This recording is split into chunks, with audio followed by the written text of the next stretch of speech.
आप वीडियो में देख रहे हैं कि इस समय मैं BHU काशी हिंदू विश्वविद्यालय के उस डिपार्टमेंट आ गया, कॉमर्स डिपार्टमेंट में, जैसा कि आप देख रहे हैं। और यहाँ पर कुछ MBA स्टूडेंट हैं, मैं उनसे बातचीत करता हूँ कि आप सभी किस तरह की जानकारी देख सकते हैं। MBA विंग्स वगैरह आप यहाँ आकर इन सारी चीज़ों को देख समझ सकते हैं। तो मैं क्लासरूम में डायरेक्ट चलता हूँ, आप सभी को एक नई जानकारी दिलाता हूँ। तो आप सभी चैनल के साथ बने रहे, क्योंकि यह वीडियो आप सभी के लिए बहुत ही खास होने वाला है और नई चीज़ों को बताने समझाने वाला है। तो यहाँ पर कुछ स्टूडेंट हैं जो फाइनल ईयर के MBA के स्टूडेंट हैं, तो मैं उनसे बातचीत करता हूँ कि इनका एक्सपीरियंस कैसा रहा। अगर आप भी MBA करना चाहते हैं तो किन किन चीज़ों को किस तरह की बुकें पढ़नी चाहिए और कैसी तैयारी करनी चाहिए। तो चलिए मैं इनसे बातचीत करता हूँ कि आप सभी क्या नई जानकारी। आपका क्या नाम हुआ? मेरा नाम अनमोल प्रताप। अच्छा, अनमोल प्रताप जी, अभी हम लोग कहाँ पे हैं? हम लोग BHU फैकल्टी ऑफ कॉमर्स के MBA क्लासरूम में, फाइनेंशियल मैनेजमेंट के क्लासरूम में। ये क्लासरूम में जैसा कि दिख रहा है, यहाँ पर MBA का क्लास होता है।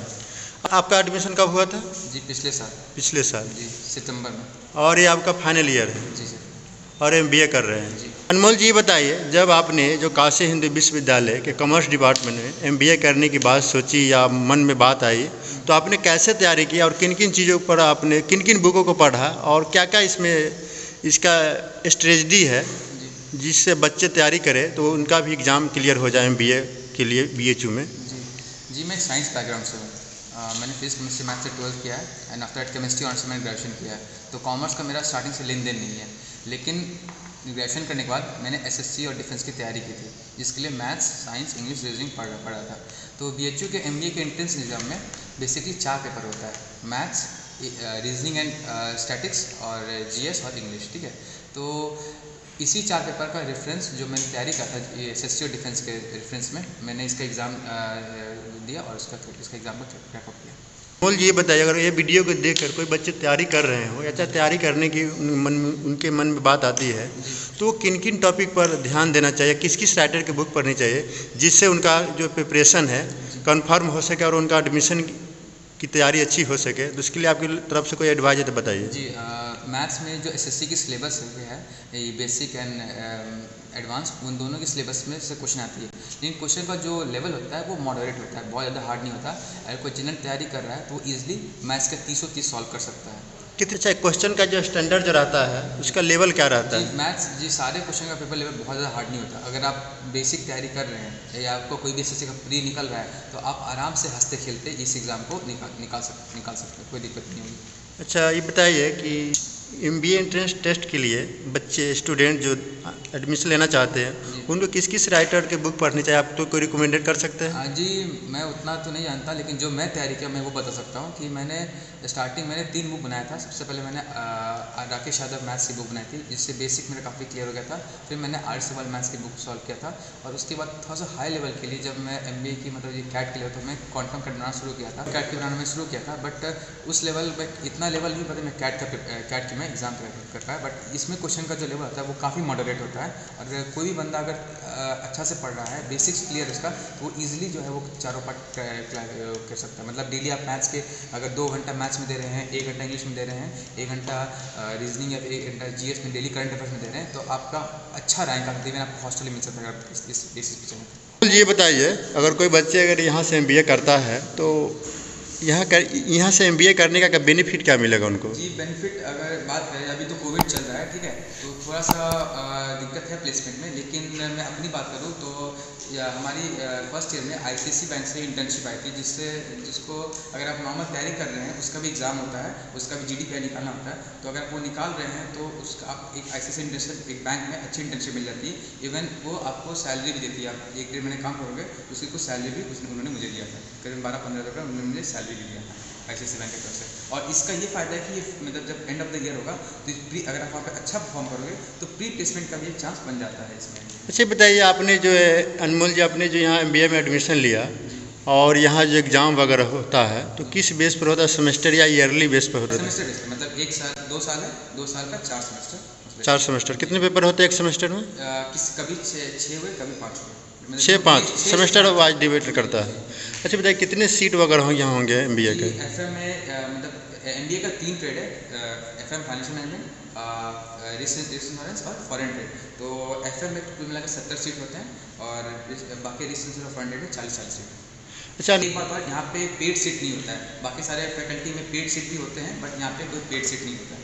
अनमोल जी बताइए, अगर कोई बच्चे गवर्नमेंट जॉब की प्रिपरेशन कर रहे हों और किसी कारणवश उनका सिलेक्शन नहीं हो पा रहा हो, चयन नहीं हो पा रहा हो, तो क्या बैकअप प्लान के तौर पर MBA कर सकते हैं? आपकी तरफ से क्या उनके लिए एडवाइस है? जी, अगर आपके पास कोई भी ऑप्शन नहीं हो, आप मतलब आप एक वो बैठे हैं, तो कंप्लीट अगर कुछ बैठने से अच्छा है कुछ करे और आपका यहाँ पे निकल जाता है, तो MBA एक प्रोफेशनल कोर्स है और जहाँ पे 14-15 लाख दे रहे हैं और वहाँ पे 1 लाख में अगर MBA की डिग्री मिल जाता है, तो फ्यूचर में आपका इसमें कुछ चीज़ें अच्छी होती है। जैसे कि आप अगर PCM से साइंस वो किए हैं, तो जो है नेवी में आपकी एंट्रेंस एग्जाम जो लेती है, या फिर कभी कभी बैंक में डायरेक्ट MBA वालों को भी प्रेफरेंस मिलता है। तो कभी कभी क्या होता है कि आप एक भीड़ में लड़ रहे हो, आप जो जनरल काउंसिल तैयार किया है, और कभी कभी बैंक ऐसा वैकेंसी निकालती है जो सिर्फ MBA किया हो, तो उसमें क्या होता है कि आप एक भीड़ में लड़ रहे हो और आप एक कम भीड़ में लड़ रहे हो, तो पॉसिबिलिटी चांसेस ज़्यादा हो जाती है MBA करने से। तो ये चीज़ का फ़ायदा होता है MBA करने से। अगर आप तैयारी कर रहे हैं पर नहीं हुआ, तो आपका फॉर्म तो है, तो जो 2 साल बाद जो एग्जाम होगा, तो चांसेस पॉसिबिलिटी कि आप 2 साल यहाँ पर तैयारी भी कर लो, MBA भी कर लो और एक अच्छे लेवल तक ज्वाइन कर सकते। अच्छा, MBA बोल जी बताइए, जो MBA में बच्चे यहाँ एडमिशन लेते हैं और हॉस्टल वगैरह किस बेस पर मिलता है, थोड़ा इसके बारे में बताइए। जी, हॉस्टल आपको 2 क्राइटेरिया से मिलता है, मतलब क्राइटेरिया एक ही है बट उसमें 2 तरीके होते हैं। एक 80% जो आपका मेरिट इंडेक्स है, मतलब कितना मार्क्स लाए, ठीक है, और 20% जो है वो आपका डिस्टेंस है, मतलब आपका मार्क्स कुछ है उसका 80% कैलकुलेट होगा और डिस्टेंस कितना उसका 20%, और जो फाइनल परसेंटेज होता है उस बेसिस पर रैंकिंग के आधार पे आपको निकाला जाता है कि आपको कितना वो कौन को हॉस्टल अलॉट किया जाएगा।